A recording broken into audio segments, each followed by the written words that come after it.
सबसे नीक बाट सहिया किसानी, खुशी बाट रउआ गौए में बानी।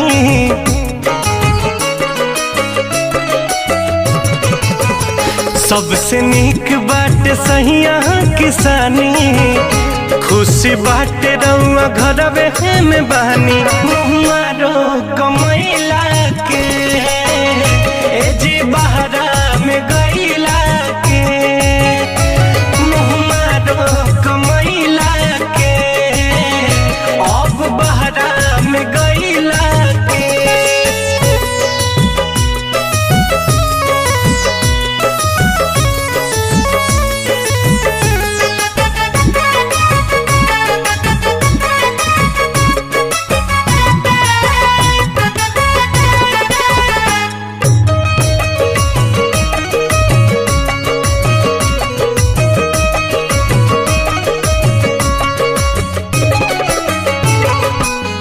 महल से नीक बाट टूटही पलानी, नून रोटी भले खाइब जा।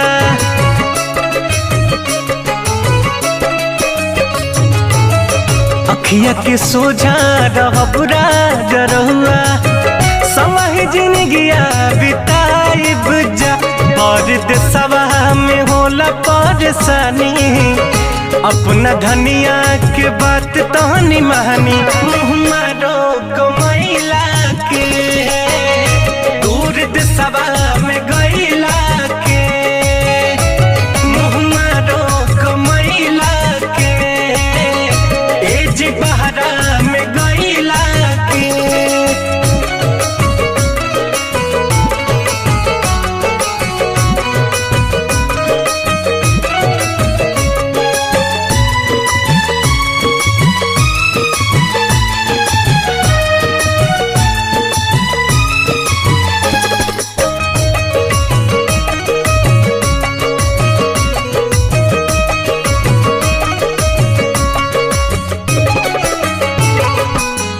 होली दिवाली अब संगही मनावल जाई, घूम के दशहरा के मेला जी।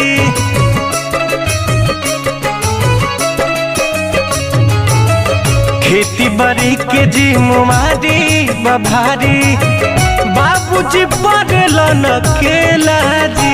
सैया रितेश दुखवा के जानी, मुन्ना राहुल के भरोसे रहतानी। मुहारो कमैला के दूर देशवा